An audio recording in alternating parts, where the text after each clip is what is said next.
Beautiful day. It's a beautiful day, everybody.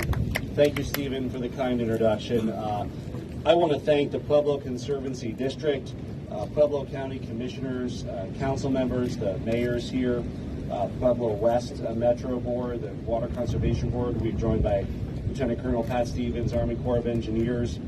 We're also joined by the Executive Director, member of my cabinet, Mark Ferrandino, of the Department of Revenue. The lottery falls under that, as we like to say, the Pueblo-based Colorado Lottery, which is the funding source for Great Outdoors Colorado, which was one of the funding partners, about $1 million for the trails side of this project.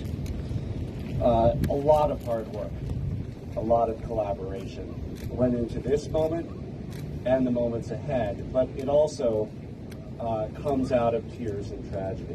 And Colorado is resilient. We are strong. We build back stronger. We're building back stronger from the pandemic.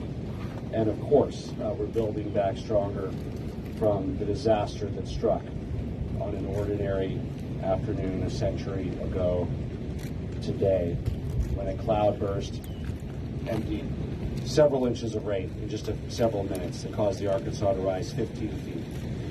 Creating an unprecedented flood, damage, loss of life, men, women, children, people unaccounted for, thriving downtown center, the house of success of so many decimated.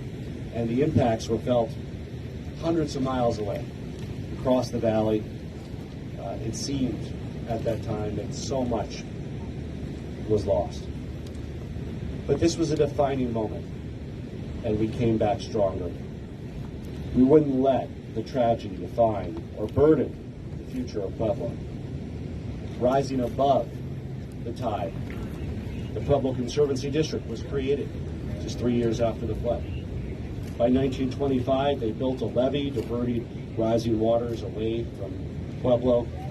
And of course, almost 100 years later, FEMA determined the concrete in the initial levee needed replacing. I think a 100-year lifespan is pretty darn good for when you build something, but nothing lasts forever. So the PDC and the partners built a new Pueblo levee that will help keep any future disasters at bay. And of course, today we're here to celebrate what was born. We'll take a moment here.